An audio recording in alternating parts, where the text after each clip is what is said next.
जनता पार्टीच्या संस्थापकाला धमकी आली आहे। सीजेपीच्या अभिजित दिपके याला जीवे मारण्याची धमकी देण्यात आली आहे। सोशल मीडियावर पोस्ट करत अभिजित दिपके यांनी ही माहिती दिली आहे।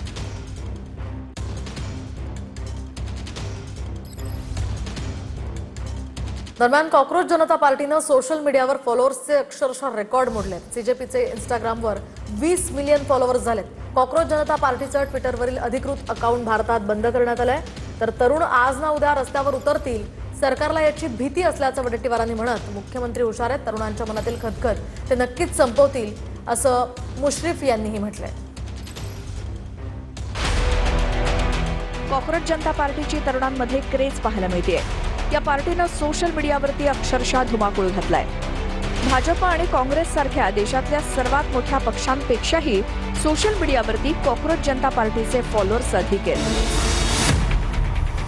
व्यवस्थेविरोधात संताप व्यक्त करण्यासाठी जेनझींचं कॉकरोच जनता पार्टी हे प्लॅटफॉर्म बनलंय। दरम्यान एका आठवड्याच्या लोकप्रियतेच्या शिखरावरती पोहोचलेल्या कॉकरोच जनता पार्टीचं ट्विटर अर्थात एक्स अकाउंट भारतामध्ये बंद झालंय। भाजपचे एक्सवरती फॉलोअर्स आहेत 23 मिलियन, काँग्रेसचे 11.5 मिलियन फॉलोअर्स आहेत, तर कॉकरोच जनता पार्टीचे 6 दिवसातच 1,65,000 फॉलोअर्स झाले होते।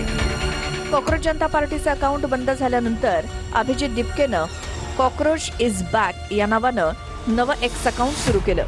या अकाउंटचेही एका तासात 60,600 इतके फॉलोअर्स झालेत। कॉकरोच जनता पार्टीला ज्या प्रकारे तरुणांचं समर्थन मिळत आहे त्याच्यामुळे सरकार झुरळांना घाबरला। खरं म्हणजे या देशातल्या झुरळांनी न्यायमूर्ती सूर्यकांत यांचे आभार मानायला पाहिजे। झुरळांना प्रतिष्ठा, मान सन्मान, त्यांची लढण्याची जिद्द यांना प्रतिष्ठा प्राप्त झाली।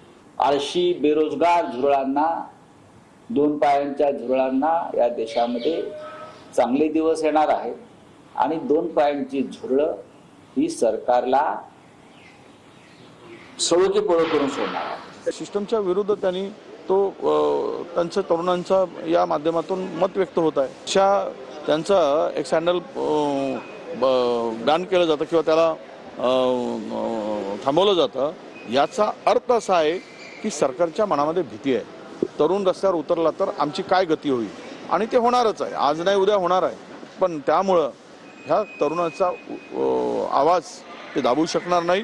या देशातील असे अपमानित झालेले सगळे जे पदवीधारक आहेत, बेरोजगार आहेत, त्यांनी या पद्धतीने ही मोहीम चालवली आणि त्याला प्रचंड प्रतिसाद मिळाला आहे, हे वस्तुस्थिती आहे। मला वाटते आमच्या राज्याचे मुख्यमंत्री अतिशय हुशार आहेत, दूरदृष्टीचे आहेत आणि या मुलांच्याबद्दल जी खदखद अस्वस्थता जी असेल ते संपवण्याचं काम निश्चितपणानं आमचे मुख्यमंत्री